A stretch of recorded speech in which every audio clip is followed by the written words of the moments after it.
Bienvenue dans Métallictionnaire, l'émission pédagogico-métallique.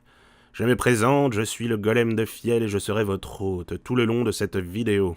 Le métal est un style musical souvent méconnu de la plupart des gens et berceau de bon nombre de fantasmes. Affublé d'une iconographie souvent sombre, voire glauque, le métal ça fait du bruit. Sa création vient des années 60-70 avec l'avènement du heavy metal, à la fois parent et enfant du métal. Parent car le heavy metal c'est ce qui est venu avant tous les autres styles métalliques. Et enfant car aujourd'hui le heavy metal n'est rien d'autre qu'un sous-genre du métal comme un autre. Le plaidoyer de départ est assez simple, exacerber toutes les caractéristiques du rock, du blues, et faire la part belle à la rythmique des basses et des guitares. Bien sûr, on essaye de complexifier un peu les structures en s'inspirant de la musique classique. Zone interdite, zone interdite. Zone interdite, zone interdite. Alors, pourquoi ont-ils l'air si méchants ? Pourquoi on ne comprend rien à ce qu'ils disent ? Le funéral Doom Death asthmatique et Roncore existe-t-il vraiment ? Tant de questions dans vos regards hébétés me poussent à répondre de la manière la plus claire possible. Enfin clair, on va essayer de faire au mieux. Zone interdite, zone interdite. Et pour commencer, pourquoi pas un schéma ? Déjà, certains styles sont souvent rattachés au métal sans en être vraiment, mais étant quand même fortement liés. D'un côté le hard rock et de l'autre côté le punk hardcore.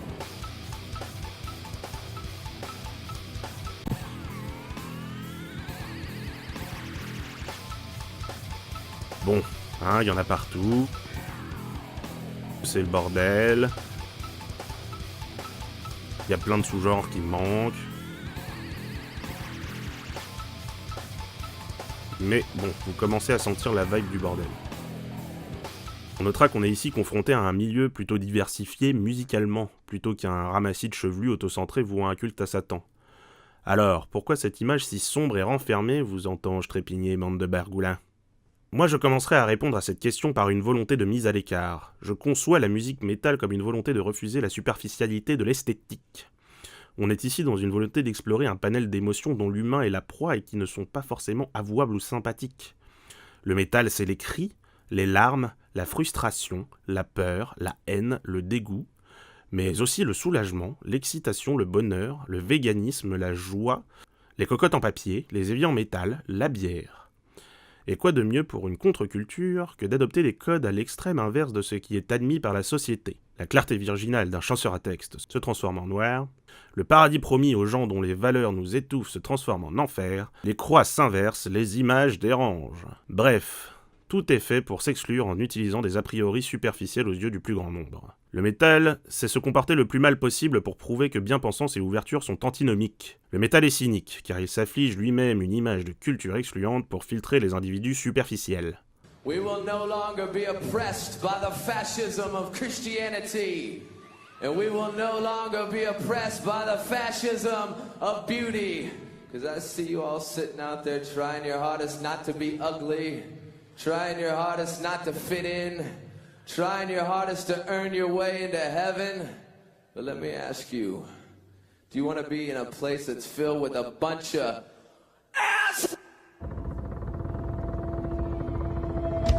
Je ne me suis jamais senti autant en sécurité que dans un festival de métal, et un métalleux, de base, ne sera jamais qu'un hippie tombé dans un pot de peinture noire. Alors, bien sûr, il y a des extrêmes, comme partout. Bien sûr, il y a des abus, comme partout également. Et bien sûr, il y a des groupes qui jettent leur caca sur le public. Mais toutes ces histoires viendront en temps et en heure dans les prochaines vidéos, les petits potes. Dans la vidéo suivante, nous étudierons le heavy metal. Ses groupes fondateurs, son style, son bruit, sa bière. Je ne vous félicite pas d'avoir passé tant de temps à écouter un golem de Fiel, mais je vous fais néanmoins plein de mains de métal. En attendant la prochaine édition du Métallictionnaire. À bientôt. N'hésitez pas à vous abonner à la chaîne. Et puis n'hésitez pas à suivre Sanchez sur les réseaux sociaux. Je suis sûr que ça lui ferait très plaisir. Bon, sur SoundCloud, vous entendrez pas forcément beaucoup de métal, mais c'est chouette quand même. Il suffit de chercher Mr. Sanchez. Sur Twitter, qu'il découvre à peine, c'est compliqué. Vous le trouverez à @SanchezFullbacked. Ne demandez pas pourquoi. Et sur Facebook, cherchez @ElSeñorSanchez.